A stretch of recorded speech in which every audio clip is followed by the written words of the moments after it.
Hello, everybody, and welcome to what possibly might be the first episode of Danny and Courtney Talk About. I'm Danny, and with me is, And I'm Courtney, who is better known as. animation enthusiast. So today, we are going to talk about a movie we both saw in theaters. And that movie is Walt Disney's Frozen. Courtney, would you like to tell everyone what it's about? Basically, Frozen is about a girl named Anna who goes on a journey to find her sister Elsa. And on this journey, she hopes to connect with her sister again, who put an eternal winter on the land of Arendelle. And along the way, they meet some colorful sidekicks, such as Kristoff the Mountain Man, Sev the Reindeer, and Olaf the Wacky Snowman. Yes. Yeah, that's pretty much it in a nutshell. I mean, there's a lot more to it, as you can imagine. It's a lot of what makes this movie really strong is the sisterly relationship between Anna and Elsa. Basically, that's what the driving force. That's what invests the people to see this movie. They want to see them reconnect, as well as to see Elsa learn to control her ice powers, because that is one of the main conflicts in the movie. Right, and this hasn't really been seen since, like, I'm gonna say Lilo and Stitch, because that was, like, the last sisterly relationship that we had. And to see it again in another Disney movie, I think is really rare.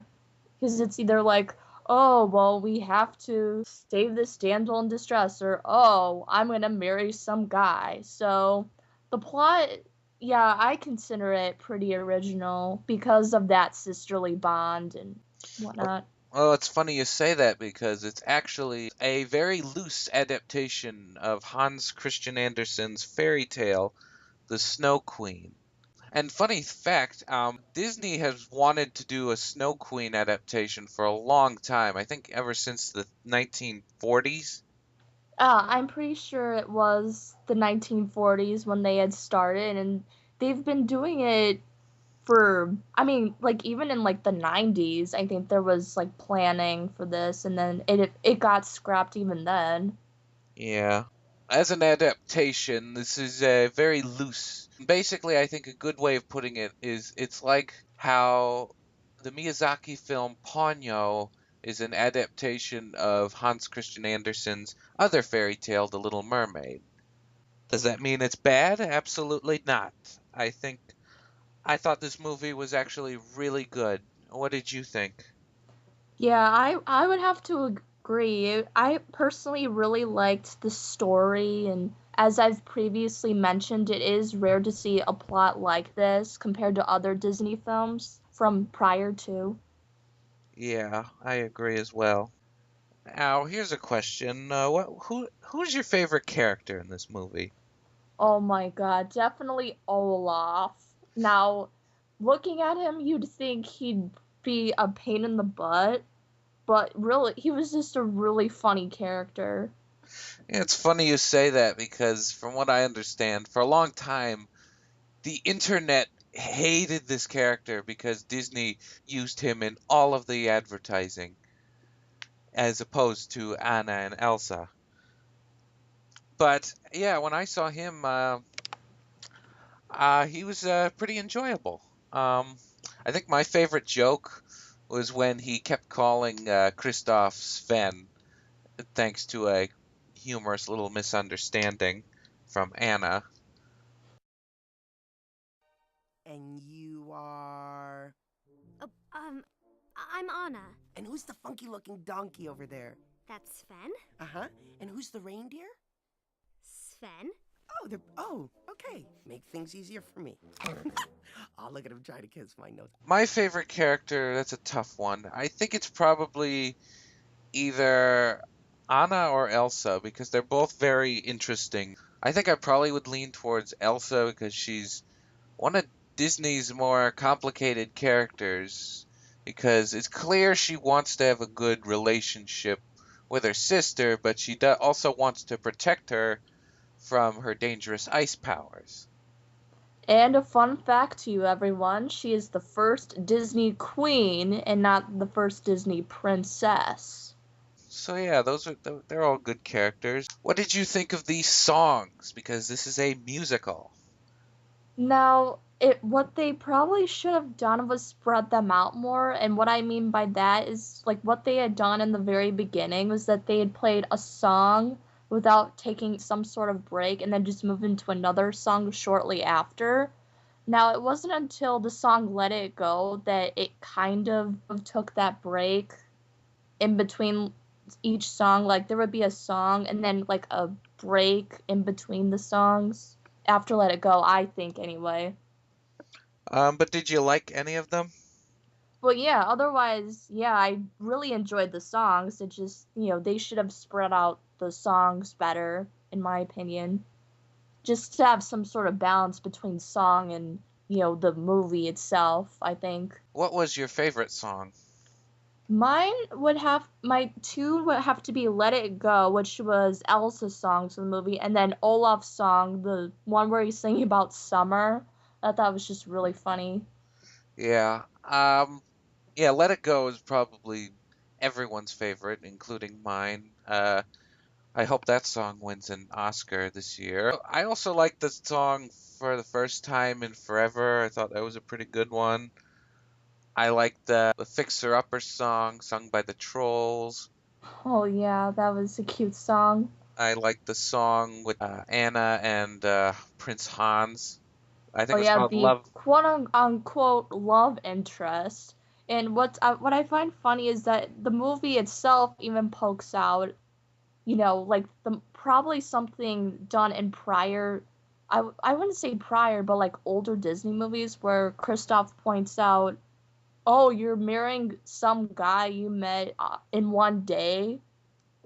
Yes, I actually love that part too. That was good lampshade hanging. Because, yeah, I mean, in real life, that's ridiculous. That'd be like after this call, I'd say, Courtney, do you want to get married? And you'd say, Oh yes, let's get married and have the honeymoon right after that. Oh. yes, no, it wouldn't work like that. No. So yeah, that was a good part. Actually, there's a funny fact I'd like to share with you, Courtney. Do you know who wrote the songs for this movie? I don't really remember who exactly wrote the songs. Well, here, I think this video clip might help you. If you were gay, that'd be okay. I mean, 'cause hey, I like you anyway. Because you see, if it were me, I would feel free to say that I was gay, but I'm not gay. That's right. The Avenue Q songwriters wrote the music for Frozen. Oh Except, obviously, because this is a family film, they can't really use inappropriate language. yeah. Right. Gotta be clean for the youngins. Is there anything else worth talking about? I guess we could talk about the animation done on this film. Oh yeah. I'd have to say I love the snow used in the film and with the different landscapes and whatnot. Yeah, I think Disney is certainly doing a great job with its CGI. Because, I mean, remember where it started, like with Chicken Little? That wasn't very good looking. And now they've come this far. Can you see, like, the huge difference? Well, I think you're thinking of Toy Story because that's actually the first thing. Well, that was Pixar. I mean, Disney Right. Animation. This Right. is, Oh yeah, I mean I could see they've come a long way from that. yes, they did. This is definitely a great movie to look at on its own, just like all the Renaissance films. Like if you just watched it on mute, it would still be just as entertaining. But still, you should definitely not watch it on mute because then you'd miss out on all the great dialogue and the great songs. Yeah, and like humorous way Kristoff makes Sev like a little mannequin. I did like that. Of course, that's another fun song too. The reindeer are better than people. Yeah, that was a little cute little moment between the two. So yeah, I guess we can give our overall thoughts. I'll start by saying that this was an excellent movie, great story, great characters, great animation, wonderful songs. This is definitely my favorite animated film this year, and that's saying something because I wasn't crazy about Epic. Monsters University was kind of disappointing, and Despicable Me 2 was actually pretty good, but that's certainly saying something. Overall, definitely give it a big thumbs up.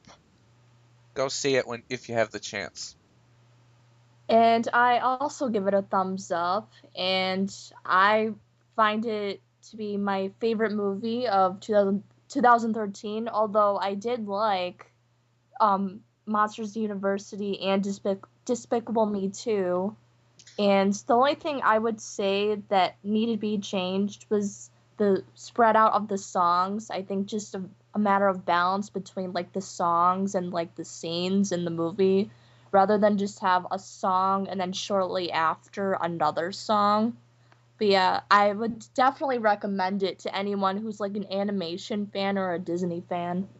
Yes. Well, anyway, that's all we really have to say. This was Danny saying, I'm awesome, so are you. So are you, Courtney, absolutely. And And you're awesome too, Danny. oh, thanks. And hopefully, maybe next time we'll talk about another movie we see. Any final words? I'm Courtney, staying random as always. Yeah, we'll see you around, folks. I hope you enjoyed this. Yeah, toodaloo. I'm never going back. The past is in the past. Let it go, let it go. When I rise like the break of dawn. Let it go, let it go. That perfect girl is gone. Here I stand in my light of day.